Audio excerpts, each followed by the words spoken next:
हर्षित landmark, सपनों का घर जैसा आप चाहते हैं हम बनाते हैं। 1, 2 एवं 3 BHK ready position flats. Call 9827321322।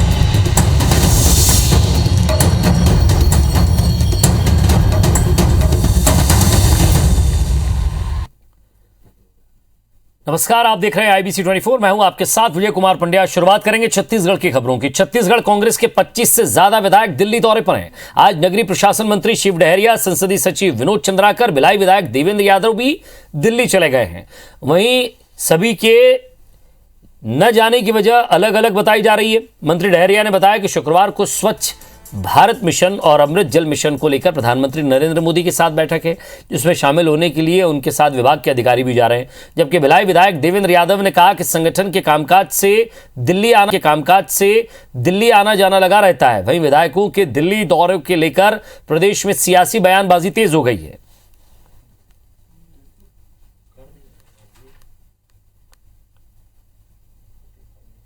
राजनीतिक आदमी तो राजनीतिक लोगों से मुलाकात करेंगे, उसमें क्या है। पुनिया जी हैं क्या दिल्ली में? जब पुनिया जी दिल्ली में नहीं है तो दिल्ली में उससे मुलाकात कैसे होगी? तो इसलिए इस पर राजनीतिक चश्मे नहीं देखना चाहिए। अपरिपक्व और बचकाने बयान है कि ना तो मैं ज्योतिरादित्य सिंधिया हूं, ना मैं अमरिंदर सिंह जी हूं, मैं TS सिंहदेव हूं। और जिन परंपराओं में मुझे बड़ा किया है वो ये कहता है कि अपनी सोच के साथ रहो और अवसरवादी मत बनो। विभागीय मंत्री और प्रधानमंत्री जी के साथ हमारी एक मीटिंग है और स्वच्छ भारत मिशन का और अमृत मिशन योजना का 2 का लॉन्चिंग है। संगठन में NHI यूथ कांग्रेस और हमारे जो AICC में आने वाले समय में क्या गतिविधि है पार्टी की तरफ से, वो सारी वर्किंग में जा रहे हैं। जितने भी माननीय विधायक छत्तीसगढ़ से आए हुए हैं, लगभग 25-26 की संख्या में, सभी अपने किसी न किसी निजी काम से आए हुए हैं। किसी भी विधायक का कोई भी शक्ति प्रदर्शन करने का या भी किसी तरह के दबाव की राजनीति का कोई भी ऐसा इरादा से यहाँ कोई नहीं आया। सोनिया गांधी जी, राहुल गांधी जी, प्रियंका गांधी जी को तीनों को एक साथ आकर इस बात की घोषणा करनी चाहिए कि छत्तीसगढ़ में क्या 2.5 साल का फार्मूला है, क्या छत्तीसगढ़ में मुख्यमंत्री बदला जाएगा या यही मुख्यमंत्री रहेंगे। और ये नहीं होने के कारण पिछले 6 महीने से छत्तीसगढ़ में अस्थिरता की स्थिति है, कोई विकास का काम नहीं हो रहा है। छत्तीसगढ़ दौरे पर आए भाजपा के राष्ट्रीय महामंत्री CT रवि प्रदेश की कांग्रेस सरकार को घेरते घेरते कुछ ऐसी तुलना कर गए, कुछ ऐसे आरोप लगा गए जिसे लेकर प्रदेश की सियासी गलियारों में वार पलटवार शुरू हो गया। CT रवि ने प्रदेश में कथित गोबर घोटाले का जिक्र करते हुए उसकी तुलना बिहार में हुए चारा घोटाले से करते हुए लालू यादव तक का जिक्र कर दिया। इस पर मोर्चा संभाले खुद मुख्यमंत्री भूपेश बघेल ने, उन्होंने भाजपा पर पलटवार किया। उन्होंने कहा कि रमन सरकार में हुए नान घोटाले से लेकर नसबंदी घोटाले तक की पूरी लिस्ट है।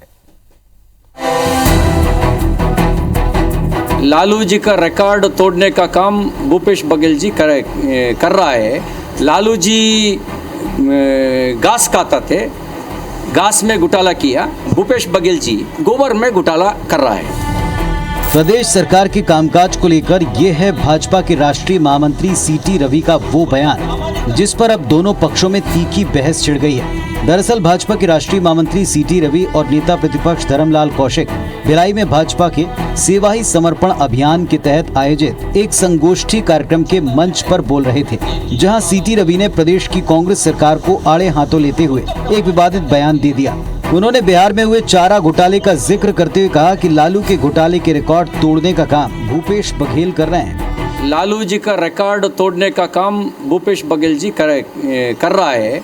लालू जी घास खाता थे, घास में घोटाला किया। भूपेश बघेल जी गोबर में घोटाला कर रहा है। इधर CT रवि के इस बयान पर कटाक्ष करते हुए मुख्यमंत्री भूपेश बघेल ने कहा कि जिस जगह पर CT रवि ने ये बयान दिया, ठीक उसी जगह भाजपा नेता की गौशालाओं में सैकड़ों गायों की भूख की वजह से मौत हुई है। मुख्यमंत्री ने कहा कि उनकी सरकार तो गोबर का भुगतान ऑनलाइन कर रही है, हम गोबर से बिजली भी पैदा करने जा रहे हैं और इसी का झटका जोर से भाजपा को लग रहा है। घोटाला जो लोग करते हैं, छत्तीसगढ़ में 15 साल में क्या क्या घोटाला नहीं, खदान में घोटाला हुआ, धान में घोटाला हुआ, नान में घोटाला हुआ, और आज ये बोल रहे हैं गोबर से लोग पैसा कमा रहे हैं। ऑनलाइन पेमेंट हो रहा है, चाहे गोबर का हो चाहे वर्मी कंपोस्ट का हो। अब तो गोबर से बिजली बनाने वाले हैं, तो बिजली की झटका इनको बहुत जोर से लग रहा है। जिस तरह और जिन शब्दों में भारतीय जनता पार्टी के राष्ट्रीय महामंत्री ने प्रदेश सरकार पर आरोप लगाए, वो सुर्खियों में भी है और विवादों में भी। इसी बयान पर तीखा पलटवार करते हुए कांग्रेस पार्टी भाजपा सरकार के 15 साल के कार्यकाल के घोटालों को गिना रही है। साफ है कि इस बयान के बाद इस पर छिड़ी बहस और आरोप प्रत्यारोप जल्दी थमने वाले नहीं दिखते। राजेश मिश्रा, IBC 24, रायपुर।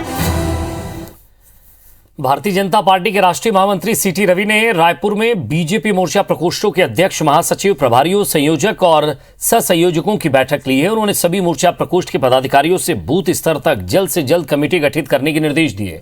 पत्रकारों से चर्चा करते हुए सीटी रवि ने जहां प्रधानमंत्री नरेंद्र मोदी के कार्यकाल की जमकर तारीफ की, तो वहीं कांग्रेस को आड़े हाथों लिया। उन्होंने कहा कि साल 2014 में आज तक रिफॉर्म, परफॉर्म और ट्रांसफॉर्म हो रहा है। इससे पहले ये कभी नहीं हुआ। पहले स्कीम नहीं, स्कैम था। पहली बार 40 करोड़ लोगों को जनधन योजना के जरिए बैंक से जोड़ा गया है। 58,000 करोड़ रुपए हर साल मोदी सरकार किसानों को दे रही है। इसके बाद भी विपक्ष पीएम मोदी को किसान विरोधी कहता है। यह किसानों को मदद के काम रोकने की साजिश है।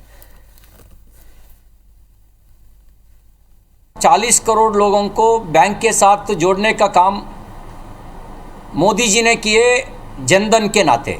Ayushman Bharat health insurance scheme, Modi ji सभी योजनाओं में गरीबों के आधार, उनके स्वावलंबन करने के लिए योजनाएं है तो योजना के बीच जातिवाद भी नहीं है। सीटी रवि जी का छत्तीसगढ़ आगमन 3 दिवसीय प्रवास था।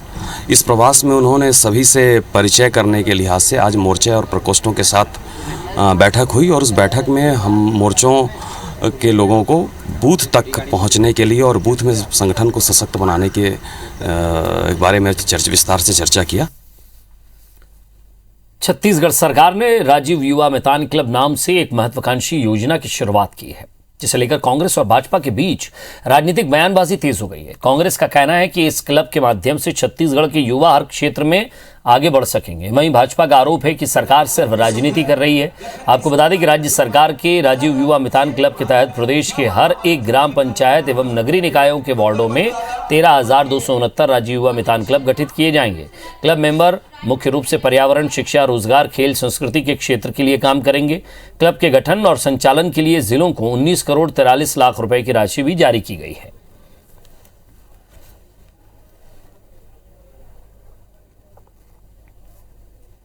छत्तीसगढ़ में 13,000 से अधिक राजीव युवा मितान क्लब का गठन किया जाएगा, जिसमें 15 से 40 साल के उम्र के लोग होंगे, जिसमें 35% महिलाएं होंगी और प्रति तिमाही उन्हें 25,000 रुपया दिया जाएगा, मतलब साल में 1 लाख रुपया दिया जाएगा।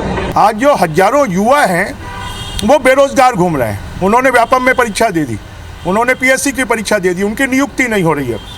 जिनका सिलेक्शन हो गया उनकी नियुक्ति नहीं हो रही है। तो और आप देखेंगे बूढ़ापाड़ा के धरना स्थल पर तो अस्थायी कर्मचारी, संविदा कर्मचारी सब आंदोलन कर रहे हैं। तो ये इस बात की ओर इंगित करता है कि कांग्रेस को युवाओं से कोई लेना देना नहीं है, उनको खाली अपनी राजनीति से लेना देना।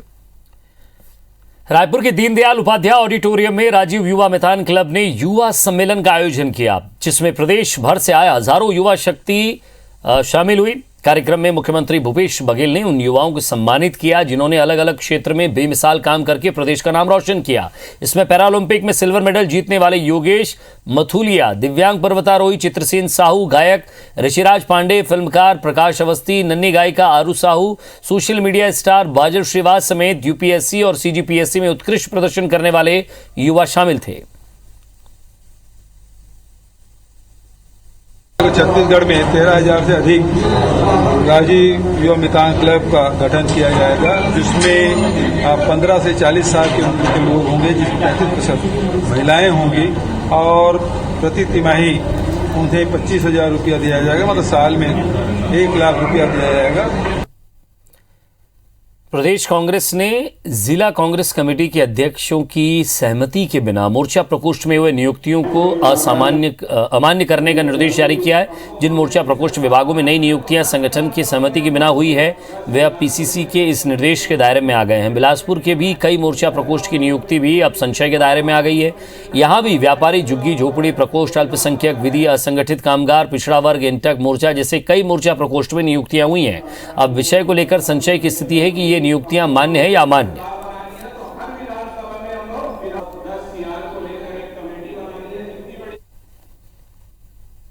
आने वाले समय में जिला अध्यक्ष और जिला कांग्रेस कमेटी के अध्यक्षों की सहमति के बाद ही सूचित प्रकाशित की जाए।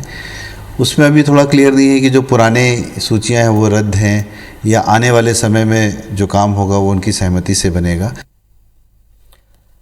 अंबिकापुर नगर निगम क्षेत्र के खस्ता हाल सड़कों को लेकर बीजेवाईएम ने विरोध प्रदर्शन किया, जिसमें बीजेपी नेता और राज्यसभा सांसद रामविचार नेताम भी शामिल हुए। रामविचार नेताम ने सड़क पर बैठकर विरोध प्रदर्शन किया और 9 सूत्री मांग पर पत्र प्रशासन को सौंपा है। दरअसल बारिश से बदहाल सड़कों को लेकर बीजेवाईएम ने गांधी चौक से लेकर बनारस चौक तक रैली निकाली। बीजेपी नेताओं ने 9 सूत्री मांगों को लेकर ज्ञापन सौंपा और मांगे पूरी नहीं होने तक उग्र आंदोलन की चेतावनी दी। भारतीय जनता युवा मोर्चा जिला सरगुजा की ओर से 9 सूत्री मांग को लेकर के आज चक्का जाम किया गया है और उसके समर्थन में मैं भी यहां उपस्थित हुआ हूं। अंबिकापुर नगर निगम के कार्यालय भवन को लेकर जगह का चयन लगातार विवादों में रहा है। 2 बार जमीन को लेकर मतभेद होने के बाद अब निगम ने घड़ी चौक के पास धुआंधार पार्क वाले स्थान पर जमीन चिन्हांकित की है, जिसके लिए नगर निगम को 5 करोड़ की राशि भी आवंटित हो गई है। लेकिन अब इस जमीन पर भी कांग्रेस नेता और अधिवक्ता संघ के अध्यक्ष आपत्ति जता रहे।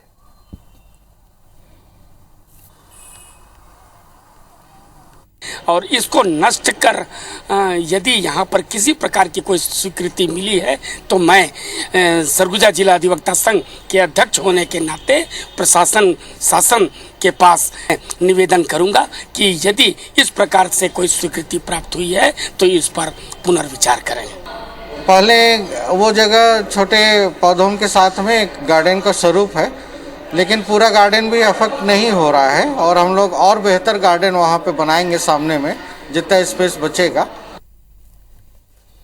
और बीजापुर जिले के मोदकपाल थाना क्षेत्र के चिन्ना कोडापाल और मुर्कीनार के बीच में नक्सलियों के लगाए गए प्रेशर आईडी में विस्फोट हो गया है, जिससे सीआरपीएफ के 2 जवान जख्मी हुए हैं। विस्फोट में दोनों को मामूली चोटें आई हैं। दोनों घायल जवानों का इलाज जारी है अस्पताल में। बताया जा रहा है कि सीआरपीएफ के जवान गश्त पार्टी पर निकले हुए थे, तभी आईडी में विस्फोट हुआ। वहीं एएसपी पंकज शुक्ला ने घटना की पुष्टि की है।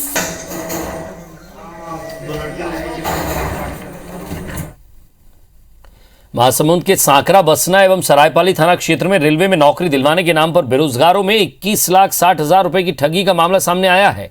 ठग ने बेरोजगारों को दिल्ली के मेट्रो में नौकरी का फर्जी नियुक्ति पत्र भी दे दिया, जिसके आधार पर जब ये बेरोजगार दिल्ली गए तो उन्हें 1 माह तक ठग के द्वारा इधर उधर घुमाया गया। उसके बाद बेरोजगारों का कोलकाता ट्रांसफर हो गया है, इन्हें दिल्ली से वापस भेज दिया गया। जिसके बाद बेरोजगारों को ठगी का एहसास हुआ। बेरोजगारों ने पैसा वापस लेने के लिए दबाव डाला तो ठग इन्हें घुमाता रहा।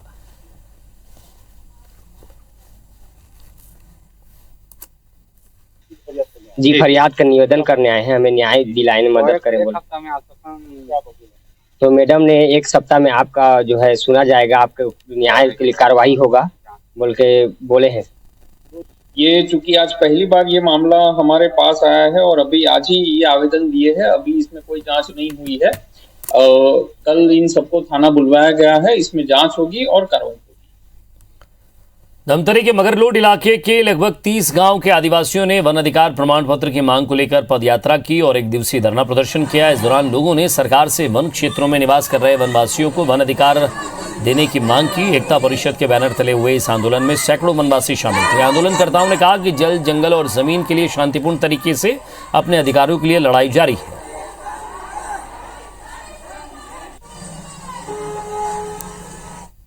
ये शांति और न्याय पदयात्रा है। हम कहते हैं कि इस देश में यदि शांति लाना है तो लोगों को न्याय देना जरूरी है। न्याय के बिना शांति नहीं आती। तो हमारा मकसद है कि इस देश के जल, जंगल, जमीन की समस्याओं को सरकारों को जो है वो हल करना पड़ेगा। छत्तीसगढ़ की सरकार को हल करना पड़ेगा, भारत की सरकार को हल करना पड़ेगा।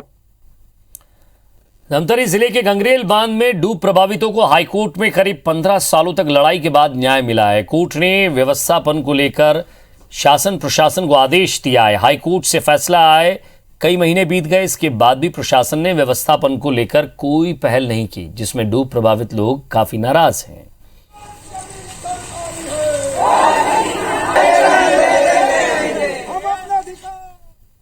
इस बार यदि कार्रवाई नहीं हुआ तो हम नरवा गुरवा डबरा तालाब में या सत्याग्रह नहीं करेंगे, हम सीधा गंगरेल बांध के ऊपर सत्याग्रह करेंगे। ये हमारी चैलेंज है।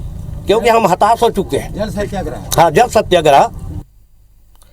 और इस बीच बड़ी खबर रायपुर से, केंद्रीय पंचायत राज विभाग की बैठक पंचायत मंत्री टी.एस. सिंहदेव ले रहे हैं। टी.एस. सिंहदेव बैठक में शामिल हुए हैं, वीडियो कॉन्फ्रेंसिंग के जरिए बैठक में शामिल हुए हैं। छत्तीसगढ़ की पंचायतों से जुड़े मुद्दों पर चर्चा हो रही है। तो मंत्री सिंहदेव ने केंद्रीय मंत्री को भी इस बात की जानकारी दी है। ये तस्वीर आप देख रहे हो जहां स्वास्थ्य मंत्री टी.एस. सिंहदेव अपने विभाग की बैठक ले रहे हैं, पंचायत विभाग की। वीडियो कॉन्फ्रेंसिंग के जरिए कई अधिकारी भी इसमें जुड़े हुए हैं।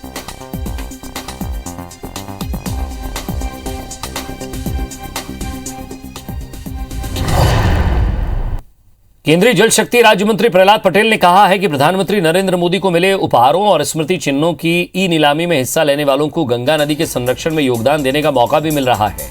उन्होंने प्रधानमंत्री को मिले राष्ट्रीय गौरव से जुड़े उपहारों को और स्मृति चिन्हों की ई नीलामी के जरिए दिल्ली स्थित राष्ट्रीय आधुनिक कला दरगाह में चल रही प्रदर्शनी देखने और तीसरे दौर की ई नीलामी की समीक्षा के बाद ये बात कही है।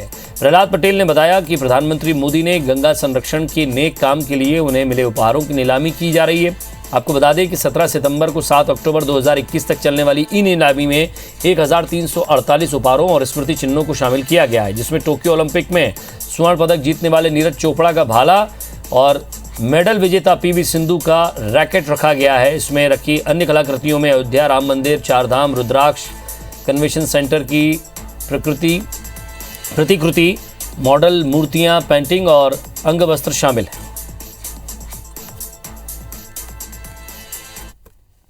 और इसी के साथ फिलहाल इस बुलेटिन में इतना ही। नमस्कार।